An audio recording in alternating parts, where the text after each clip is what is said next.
पनवेल शहरातील Sion Panvel महामार्गालगत Panvel industrial cooperative इस्टेटमधील hallmark motor कंपनीच्या शोरूममध्ये बुधवारी पहाटे 1.25 लाख रुपयांची चोरी झाली।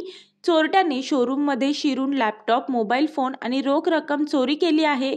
याबाबत पनवेल शहर पोलीस ठाण्यात गुन्हा नोंदवण्यात आला असून चोरट्यांचा शोध पोलीस घेत आहेत। हॉलमार्क कंपनीच्या पनवेलमधील शोरूममध्ये रॉयल एनफील्ड कंपनीच्या दुचाकीची विक्री केली जाते।